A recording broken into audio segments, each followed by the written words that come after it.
Stark warning tonight from Russian pro-democracy leader Garry Kasparov in the wake of moves by the Trump administration to crack down on what it calls hate speech. In an article published by thenextmove.org, Kasparov writes about the beginnings of a free press in Russia after the fall of the Soviet Union, but that in his rise to power, Vladimir Putin stamped it out. Quote, "Very quickly, the Russian government set about squeezing the country's fledgling free press.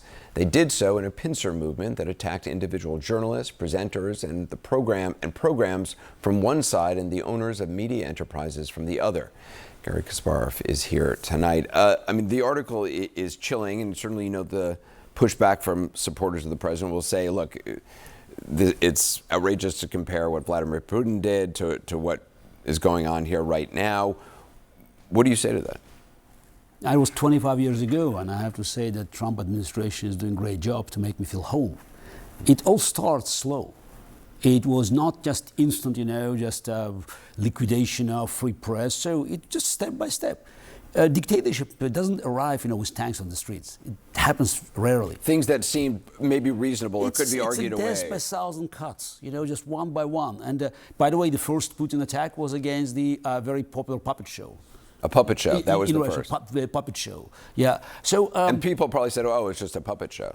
Yeah, and by the way, they use the same arguments. The moment I hear public interest, that's always accompanies, the attack on free press.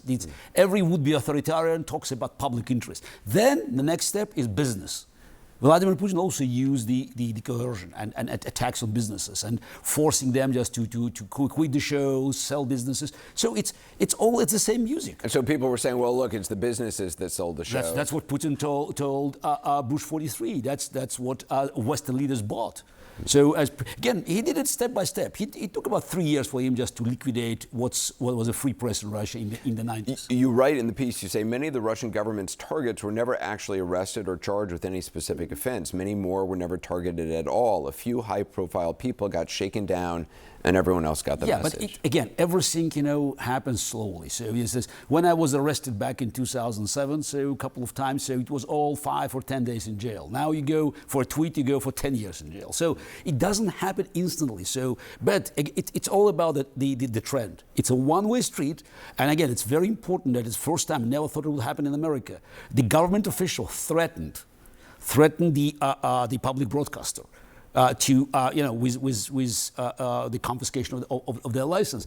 And I think the whole idea of debating what Jimmy Kimmel said, I think is wrong, because it's a First Amendment. And there were several cases in this country. One that has been mentioned, it's last year, where the Supreme Court decided in favor of NRA, that was threatened by New York authorities. So it's a case of coercion. And back in 1988 was a very famous case. Do you remember the People versus Larry Flint? Mm-hmm. So that's the 1988. The Supreme Court, it's a Hustler magazine versus Jerry Falwell, who was probably by far more significant for Christian movement in America back then than Charlie Kirk now. And he was parodied, by Hustler. And eventually, 8-0. Well, it's in favor of First Amendment. Emotional distress, the Supreme Court decided, was not a factor. You say Russia has no democratic immune system to fight the virus. America does. What are you confident at all that there will be pushback? I'm confident that there will be a pushback, but I think it's, people have to wake up to understand it's an existential threat. Because America has 250 years of history of, probably even more, if you look, at the years before colonial years, when still rule of law was respected. People somehow believe that Constitution can protect itself. Absolutely not. It's not ironclad. Constitution offers you a foundation for your fight, but it doesn't win on its own. And by the way, Trump is kind of a genius, to normalize things that were absolutely abnormal.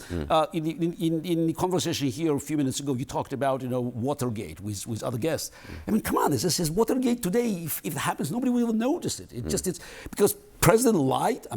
President lied. So Trump normalized many things that many believed, just would be impossible in America. And he keeps moving in this direction. And that's why threatening Republicans, one day Democrats will take over, they're not planning to leave power. Just listen to what Kash Patel did on the hearings. When you have an FBI director insulting sitting senators, it means he's not working for Constitution, not working for American people. He's working for one man.